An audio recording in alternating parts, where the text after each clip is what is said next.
From trade deadlines to drafts, the hockey analyst never stops.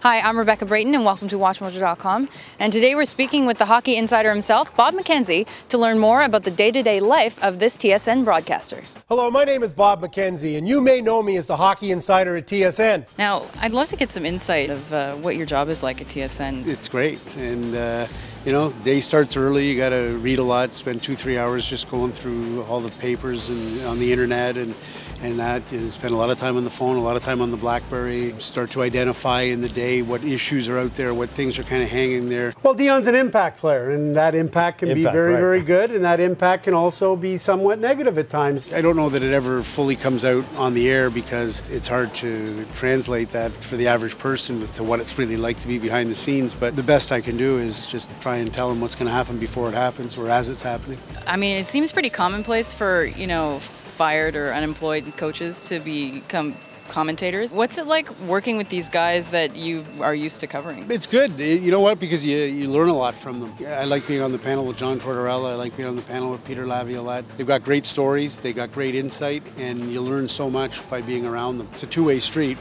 Because we're more familiar with television, we're giving them a hand as to how to deal with the lights and the camera and not be intimidated by all that stuff. But they give us all sorts of insight on situations they were in and background on this player or that player or this team or that team. We had John Tortorella on the panel for half a year, but he really didn't like it. He'd say, the only part I don't like about this television thing is being on television.